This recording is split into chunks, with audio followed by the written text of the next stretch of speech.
Look at this. Look at that.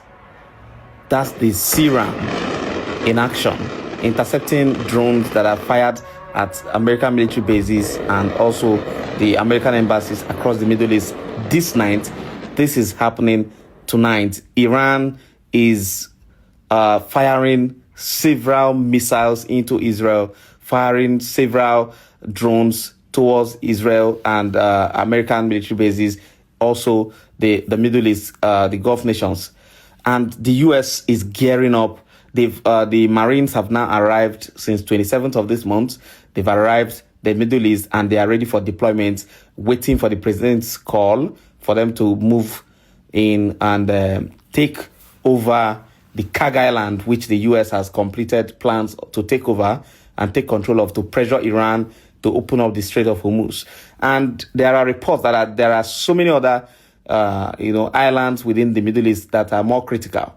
Now, these are the Marines after they arrived the Middle East, and they are ready to be deployed for action, military actions within this region. And Iran is telling the United States, do not worry yourself, just come, bring it on. We are here, we are ready. And this amphibious ship have also, arrived for proper deployment as well. The U.S. is prepared to carry out military operations, but there are several challenges that they are facing currently.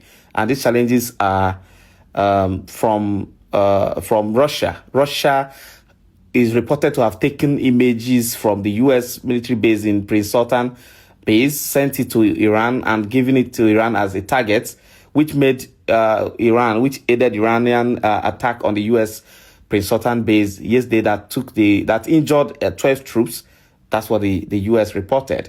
So today, the U.S. also they are actually carrying out massive attacks on Iran. And Israel is also carrying out massive attacks on Iran, while Iran is also retaliating aggressively. The war is boiling up. The negotiation is failing woefully, and all the hell are being loosed now. The Houthis have unleashed a front from their side, Yemen, and they are all targeting Israel, sending ballistic missiles into Israel, and this is causing lots and lots of damages in Israel.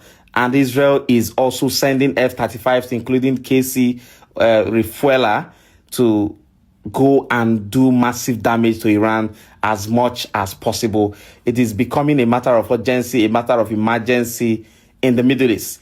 The CENTCOM has confirmed the reception of the Marines that the U.S. is deploying, and President Trump is also considering redeploying extra 10,000 troops, 10,000 Marines to the Middle East to back up these ones that have been earlier deployed, the 12,000.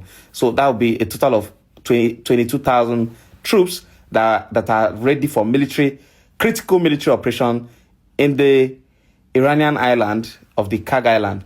And also, Saudi Arabia has also announced they are ready for military operation. That means if they are deploying troops too, the U.S. will be adding that to whatever they are providing, and that will be making it a whole lot of military actions happening in Iran. Iran is still firing missiles, introducing new missiles like this one you saw now is also coming from Iran. This was sent to Israel, and they keep firing even after the U.S. and Israel has claimed to have decimated their launchers to over 92%. And that they shouldn't be having more than 8% of their missile launchers now. But they keep launching barrages of these missiles towards Israel, towards other Middle East countries.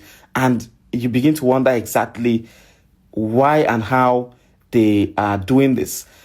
This is Tehran this night. These are US and Israeli military operation going on in Iran this night.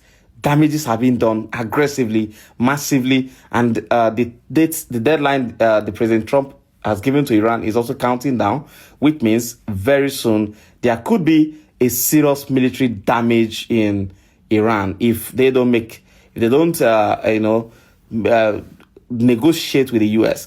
And today, Iran reported that a particular University of Science and Technology was destroyed by the US strike in Iran. And this is the Warthog, one of the most scary aircraft that the US has deployed to this war, which flies low, slow, but does all kinds of damages.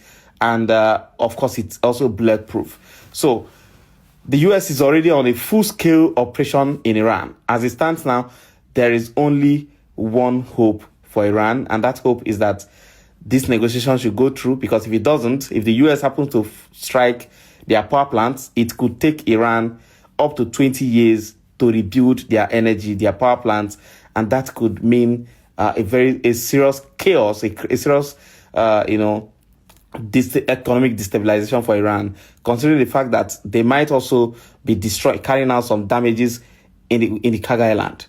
Now, look at what happened here. This is an oil facility somewhere there in the Middle East, right? And here it keeps burning. These are infrastructures that have cost billions of dollars to build, but they are being destroyed in minutes with a drone of just $30-something thousand. Iran is giving. Iran is passing a message with this war, and that message is that nobody should ever come to touch them ever again. That is what Iran is doing, and Russia is also taking advantage of this to get back at the US.